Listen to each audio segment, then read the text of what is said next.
इस दुनिया से, इससे पहले कि चला जाऊं इस दुनिया से। दिन बहुत कम रह गए हैं जिंदगी में मेरी, करना है काम फिर मिलेगा मौका मुझको नहीं। ऐसा ना हो गुज़रे दिन कुछ ना कर पाऊं, ऐसा ना हो गुज़रे दिन कुछ ना कर पाऊं। आनंद के लिए कुछ ना कमा जाऊं, इससे पहले कि चला जाऊं इस दुनिया से। हर पल नसीब हुआ है उसी की रहमत है, उसने दिन जोड़े हैं जिंदगी में, उसी का मकसद है। इससे पहले कि हिसाब हो सुधर जाऊं, इससे पहले कि हिसाब हो सुधर जाऊं। आनंद के लिए कुछ ना कमा जाऊं, इससे पहले कि चला जाऊं इस दुनिया से। मौत जिंदगी की आखिरी मंजिल तो नहीं, मौत के बाद एक और जिंदगी अवधि की, अपनी जिंदगी में अपने कामों का प्रतिफल पाऊं, कि अपनी जिंदगी में अपने कामों का प्रतिफल पाऊं। आनंद के लिए कुछ ना कमा जाऊं, इससे पहले कि चला जाऊं इस दुनिया से, इससे पहले।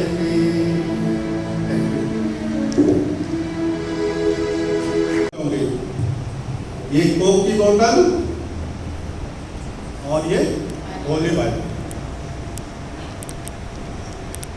लेकिन 2022 कंप्लीट होने पर भी 2000 साल कंप्लीट हो गए, और ये 100 साल में हर नुक्कड़ में, हर कॉर्नर में, और बच्चे बच्चे के हाथ में कोक है। और ये होली बाइबल जो हमें जीवन देती है, जिसने हमें बनाया, जिसने हमें रास्ता दिखाया, वो नहीं पूछिए। It is wake up call for us.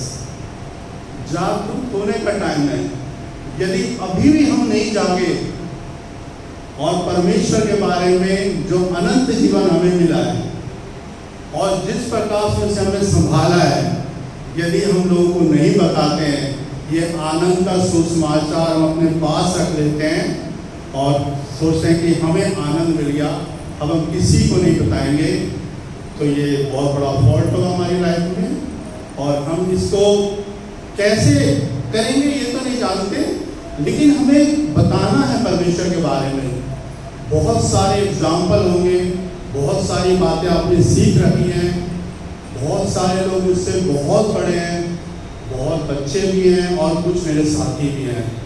मैं सबसे यही रिक्वेस्ट करूँगा कि जब भी आपको अपने स्थान में कहीं भी जाते हैं, आप अपने सर्विस में, अपने घर में, किसी भी जगह जाते हैं, एटलीस्ट परमेश्वर के बारे में एक बात तो बताएं कि जीवन देने वाला कौन है, वो है यीशु मसीह। आज हम इंटेग्रिटी के बारे में देखेंगे, ईमानदारी।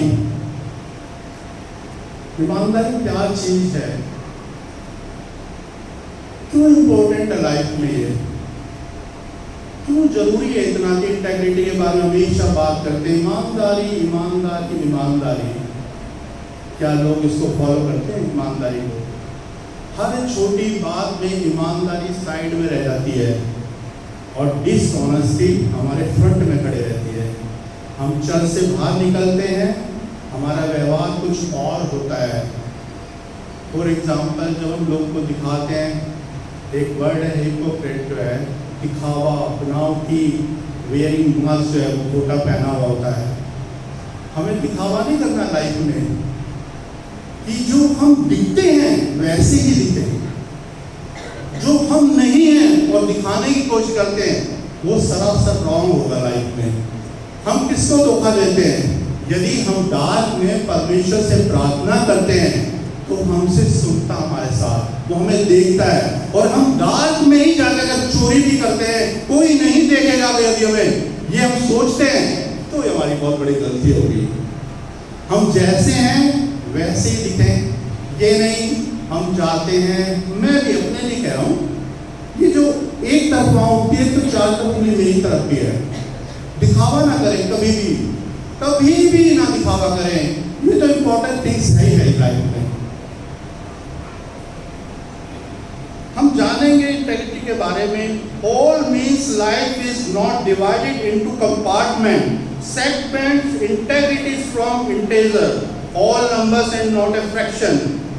बहुत सारे लोग सोचते लाइफ क्या है? चर्च जाना, पार्टीज करना, स्पिरिचुअल में आना, यहाँ बैठे हैं तो बाइबल पढ़ा, बाहर निकले बंद, फैमिली है, सीक्रेट्स है हमारे, ये हम सोचते हैं।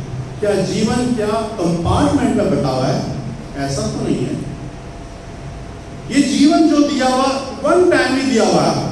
हो सकता है बहुत सारे लोग जिंदा उठा लिए जाए और बहुत सारे लोग मृत्यु को देंगे, ये डेफिनेटली ये यूनिवर्सल ट्रूथ है, इसको कोई भी डिनायल नहीं कर सकता कि आज हम जिंदा हैं तो हमेशा रहेंगे।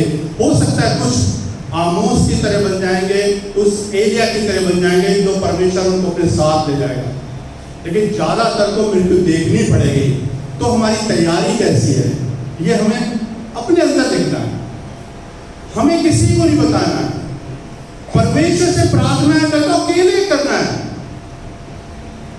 अब देखेंगे हम ऑथेंटिसिटी क्या है हमारी, नॉट फेक, कॉपिंग, प्रिटेंडिंग, नकली, दिखावा, ये नहीं होना चाहिए। Same where you are, not hypocrite wearing mask. जैसे मैंने बताया, मुखौटा नहीं पहनना है। अनमिस मोटिवेशन होना चाहिए, सिंसियरिटी होनी चाहिए हमारी लाइफ में, स्ट्रेट फॉरवर्ड होना चाहिए। जो सच्चाई है उसी को बोलो, किसी को मत बताओ कि आप बुरा काम करें और जाकर बनावटी तरीके से उसको पेश करें। You are looking very nice, you are looking good और you are speaking very true. No, बोलो आप रॉन्ग कर रहे हो, कोई भी हो, आपके सामने परमेश्वर है केवल और कोई नहीं है। आप यीशु मसीह के साथ देखिए केवल बस। Example, you can pray and talk to God, ये इंटेग्रिटी है। और दूसरा क्या, you can pray to impress other people, it does not, it dishonesty, दिखावा, ये तो हमें करना ही नहीं। बिल्कुल जो हम हैं वो दिखाएं।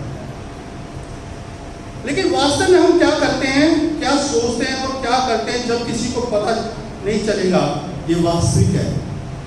परमेश्वर के घर में जाइए, अंधेरे में प्रार्थना कीजिए, बाइबल में लिखा है, अपने सर पे तेल लगा और प्रार्थना कर, परमेश्वर तेरी सुनेगा, उसका वायदा है। आप प्रार्थना करो, मांगोगे मिलेगा, खटखटाओ खोला जाएगा। परमेश्वर के कितने जन में प्रार्थना करेंगे आपकी सुनेगा।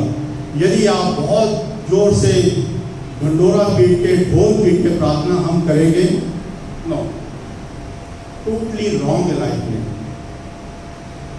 World is most interested in image, appearance. दुनिया क्या करती है, बाहर की चीजों को देखती है ना, आप कैसे दिखते हो, आपकी इमेज कैसी है। लेकिन गॉड इंटरेस्टेड में हमारे कैरेक्टर पे, हमारे हमारा चरित्र कैसा है। चरित्र का मतलब केवल एक ही बात से नहीं होता, कंप्लीट चरित्र। जब हम बाहर जाते हैं, चाय पीते हैं, खाना खाते हैं, तो हम दूसरों को ऑफर करेंगे, यू फर्स्ट। लेकिन ऐसा नहीं होता ना, हमें भूख इतनी तेज लगती है कि I am first then you, लेकिन हमें ऑफर करना है, ये है इंटेग्रिटी। अगर हम ऐसा नहीं करते तो बाइबल पढ़ना व्यर्थ है, बाइबल की बातें भी व्यर्थ है। अगर परमेश्वर यीशु मसीह ने जैसा अपने आप को छोड़ के दुनिया में जो बातें कही, परमेश्वर ने जैसा बेटे को बना के भेजा, वैसा ही उसने अपना स्वरूप दिखाया, इसके अलावा कुछ नहीं। वैसे हमें भी बनना है। World is interested in reputation. हमारी रेपुटेशन कैसी, हम कितना अच्छे से रहते हैं, दुनिया इससे इंप्रेस होती है। लेकिन परमेश्वर किस पे इंप्रेस करता, हमारे कैरेक्टर पे। ये जरूरी है। ईमानदारी वो है जो आप तब और हम होते हैं जब आप परमेश्वर के साथ बिल्कुल अकेले होते हैं। वहां आपको कोई देखता नहीं, लेकिन केवल परमेश्वर देखता है। वो समझता है आपको कि उसने बनाया ना अपने स्वरूप में। दुनिया की एक ही क्रिएटिविटी है इंसान, जो परमेश्वर ने जिसको बनाया है। और किसी परमेश्वर ने अपने स्वरूप में इंसान को बनाकर भेजा है ताकि हम उसकी तरह दिखें। मैं बच्चों को भी कहता हूँ, यदि अपने माता पिता को देखो, वो परमेश्वर का रूप है इस दुनिया में। हमने परमेश्वर को नहीं देखा, लेकिन परमेश्वर ने भेजे हुए बनाए हुए लोगों को देखा, तो परमेश्वर हमारी तरह दिखता है, हम उसकी तरह दिखते हैं। परमेश्वर को जानना है, परमेश्वर के बारे में बताना है। परमेश्वर को हमारी उपलब्धियां, सिद्धि, बहुत सारे लोग पॉसिबल है यहाँ बैठे, बहुत सारे लोग हो सकता है पूरा सुसमाचार, पूरा उन्होंने बाइबल को पढ़ दिया हो, लेकिन इंपॉर्टेंट बात यह है क्या हम उस पर चल रहे हैं, हम चलने की कोशिश करते हैं। केवल दिखाने के लिए कि हमें रटी पड़ी ये चीजें, इससे चलेगा नहीं लाइफ में। हम जैसे हैं परमेश्वर को माने, ईमानदारी से माने। सच्चा इंसान वो है टैक्स पेयर, जो बाहर खड़ा होके चुंगी लेने वाला परमेश्वर की तरफ आंख उठाकर भी नहीं देखता और कहता है मैं इस लायक भी नहीं हूं कि मैं तेरे सामने आंख उठाकर देखूं। पाखंडी नहीं था वो, परमेश्वर ने उसको क्षमा किया। और दूसरा इंसान, मैं इस टैक्स पेयर की तरह नहीं हूं। अपनी उपलब्धियां गिनाने वाले को कभी परमेश्वर एक्सेप्ट नहीं करेगा। कर लेने वाले को माफ कर दिया और डाकू को माफ कर दिया परमेश्वर ने।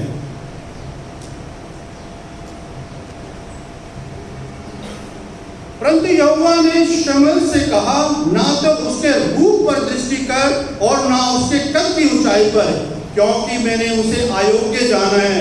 मनुष्य तो बाहर का रूप देखता है, परंतु यहोवा की दृष्टि मन पर रहती है। ये बाइबल कहती है, सैमुएल में कहा जाता है। परमेश्वर हमारे दिलों को जांचता है। हमने कौन सी पोशाक पहनी है, कैसे हम दिखते हैं, कितना कुछ हमारे पास है, वो नहीं। Nothing important for God. कोई जरूरत भी नहीं है उसको, क्योंकि जब वो दुनिया में आए थे ये सब चीजें थी भी नहीं। केवल अदन की वाटिका थी और हम थे। केवल रोटी भी उसने प्रोवाइड करी, हर चीज।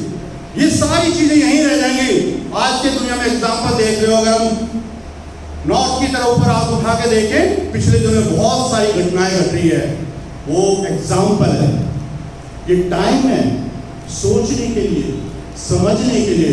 यदि अभी भी हम अपने आप को नहीं झांकते हैं, तो ये हमारे लिए बहुत बड़ा अलार्म है लाइफ के लिए, कि हम अपने आप को जांच लें, पड़ताल लें।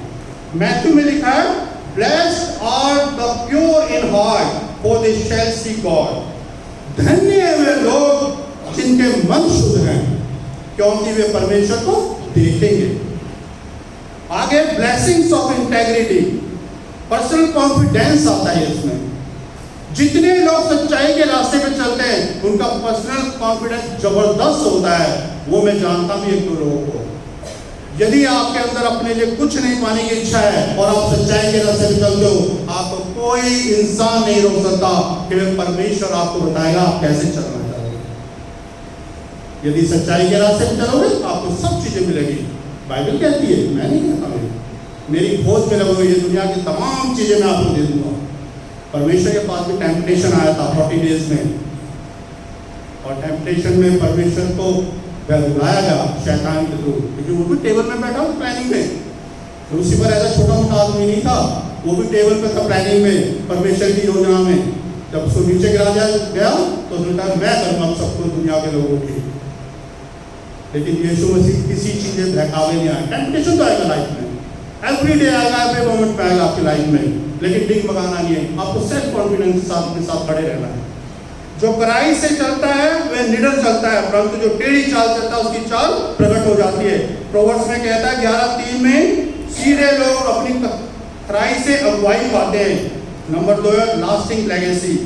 प्रोवर्ब्स 20:7 में कहता है धर्मी व्यक्ति जो ईमानदारी से चलता रहता है उसके पीछे उसके बच्चे धन्य होते हैं। ये हम सब के लिए इंपॉर्टेंट है। यदि हम किसी की बुराई नहीं करेंगे, सच्चे रास्ते पे चलेंगे, परमेश्वर सबको देखता है और उनके आने वाली पीढ़ी को वो हाथ पकड़ के आगे ले जाएगा। हम अपने आप को देखें, हम कहाँ थे और आज कहाँ हैं। मेरे बहुत सारे भाई बहन यहाँ बैठे, सब जानते हैं हमारे बारे में, हम सबको एक दूसरे को भी जानते हैं। जब हमें तब चिंता नहीं थी तो आज हम क्यों चिंता करें? आज हम बहुत सही जगह पे हैं, तो परमेश्वर को पकड़ के रखना हमें। लास्ट है रिवार्ड इंटेग्रिटी। मैथ्यू में कहता है उसके स्वामी ने उससे कहा धन्य अच्छे और विश्वास दास, तू थोड़े में विश्वास योग्य रहे, मैं तुझे बहुत वस्तुओं का अधिकारी बनाऊंगा, अपने स्वामी के साथ आनंद में सहभागी हो। जो भी ईमानदारी से चलेगा, परमेश्वर के साथ साथ चलता रहेगा, परमेश्वर के साथ हमेशा रहेगा, उसकी हमेशा मदद करेगा।